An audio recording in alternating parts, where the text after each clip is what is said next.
കുറി ഇടുന്നതിന് പ്രതിസന്ധി ഉണ്ടായിരുന്നു കോൺഗ്രസിൽ നിൽക്കുമ്പോൾ? ഉണ്ടായിരുന്നു. കാരണം ഞാനൊരു 2-3 ദിവസം അടുപ്പിച്ച് പോയപ്പോൾ ഇവരൊക്കെ തന്നെ, ഇവിടെ ഒരു കോക്കസ് ഉണ്ടല്ലോ, അവരൊക്കെ തന്നെ എന്നിട്ട് പറഞ്ഞു ഞാൻ ഭയങ്കര വർഗീയവാദിയാണ്, ഞാൻ എപ്പോഴും ചന്ദനക്കുറി ഇട്ട് നടക്കണം, അച്ഛൻ അങ്ങനെ ഇട്ട് നടന്നിരുന്നില്ലല്ലോ എന്നൊക്കെ.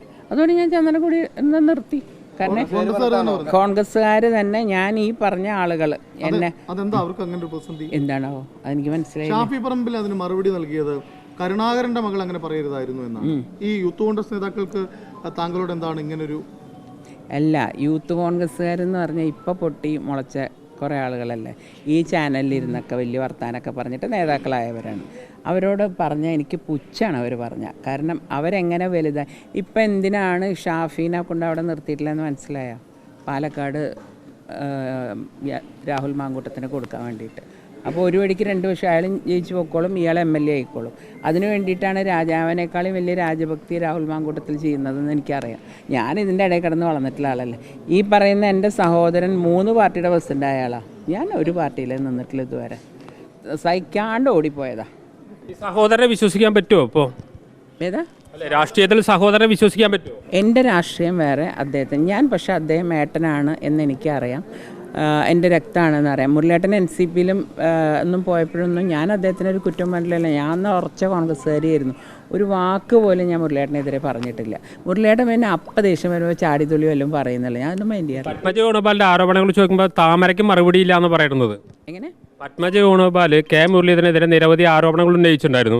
അക്കാര്യം ചോദിക്കുമ്പോൾ താമരയ്ക്ക് മറുപടിയില്ല എന്നാണ് ഒരു പരിഹാസ രൂപേണാണ് പറയുന്നത്. അതെ, കാരണം എൻ്റെ പേര് അതാണല്ലോ.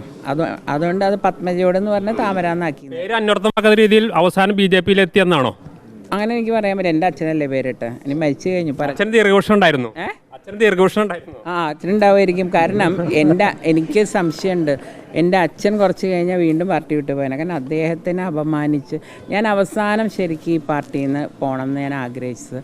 എന്നെ പിടിച്ചു നിർത്തിയത് അച്ഛൻ്റെ മന്ദിരം പണിയാണ്. 1 കൊല്ലത്തിനുള്ളിൽ ഞാൻ 3 കൊല്ലം ഞാൻ KPC ബസ്സിൻ്റെ മുമ്പിൽ ഇരുന്ന് പൊട്ടിക്കരഞ്ഞിട്ടുണ്ട് ഒരു ദിവസം. അവർ പണിയാനുള്ള ഒരു ഇതുമില്ല. അച്ഛൻ്റെ ഇത് വരുമ്പോൾ അവരേതെങ്കിലും മറ്റേ യാത്രയുടെ പിരിവ്, മറ്റേ പിരിവ്. അപ്പോൾ എനിക്ക് മനസ്സിലായി ഇത് നടക്കില്ല.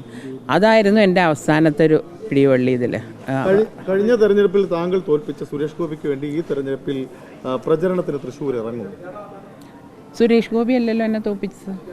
സുരേഷ് ഗോപി വന്നാലും ഞാൻ ജയിച്ചേനെ. പക്ഷെ കൂടെ നിന്നവർ കാലുവാരിയത് കണ്ടപ്പോൾ ഞാനൊരു 20,000 വോട്ടിന് എന്തുകൊണ്ട് തോറ്റില്ല എന്നാണ് ഇത്രയും കാലം ഞാൻ ആലോചിച്ചുകൊണ്ടിരുന്നത്. കാരണം എനിക്ക് എല്ലാ പാർട്ടിക്കാരും വോട്ട് ചെയ്തിട്ടുണ്ട് കഴിഞ്ഞ പ്രാവശ്യം. എനിക്ക് തോന്നുന്നു ഈവൻ മാർക്സിസ്റ്റ് പാർട്ടി പോലും. പക്ഷേ പിന്നെ എന്താ ഉണ്ടായത്? ഈ മറ്റേ ഇവരെല്ലാവരും കൂടി കൂട്ടം കൂടിയിട്ട് എന്നെ ഇതാക്കി.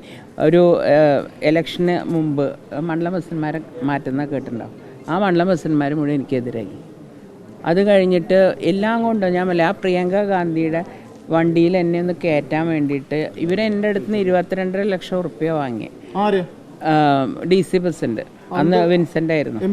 ആ, അപ്പോൾ ഞാൻ പറഞ്ഞു ഞാൻ തരില്ല എന്ന്. KPCന്ന് വന്നിട്ടുണ്ടല്ലോ പൈസ അറിഞ്ഞപ്പോൾ. എന്നാൽ പിന്നെ ചേച്ചിയുടെ കാര്യം സ്വന്തം നോക്കുക, ഞങ്ങളാരും ഉണ്ടാവില്ല, എന്നെ ഭീഷണിപ്പെടുത്തി. ഇലക്ഷൻ സമയത്ത് നമ്മൾ എന്തും പേടിക്കണമല്ലോ. അങ്ങനെ ഞാൻ കൊടുത്തു. പക്ഷേ അത് കഴിഞ്ഞിട്ട് പ്രിയങ്ക ഗാന്ധി വന്നിട്ട് ഞാൻ ചോദിച്ചു എവിടെ നിന്നാണ് കയറേണ്ടത് ചോദിച്ചപ്പോൾ ആ ചേച്ചി അവിടെ വന്നാൽ മതി, എവിടെ സ്റ്റേജിൽ വണ്ടിയിലൊന്നും. അപ്പം ഞാൻ പറഞ്ഞു അങ്ങനെ ഞാൻ കയറും കേട്ടോ, ഞാൻ പ്രശ്നം ഉണ്ടാക്കി.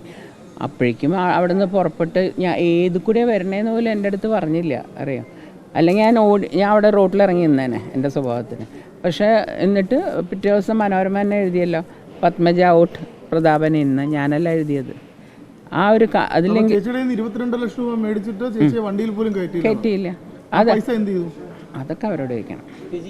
നമുക്ക് ആക്ഷേപമുണ്ടോ ആ പൈസ അവര് വേറെ എന്തെങ്കിലും വക മാറ്റി എന്നൊരു? തീർച്ചയായിട്ടും അതൊന്നും. കാരണം KPCCന്ന് ഫണ്ട് കൊടുത്തു ഞാൻ പിന്നെ അറിയണത്. അവിടെ 10-12 എന്തോ കൊടുത്തു. എത്ര ചെലവായി? അതൊക്കെ അവരോട് ചോദിക്കണം.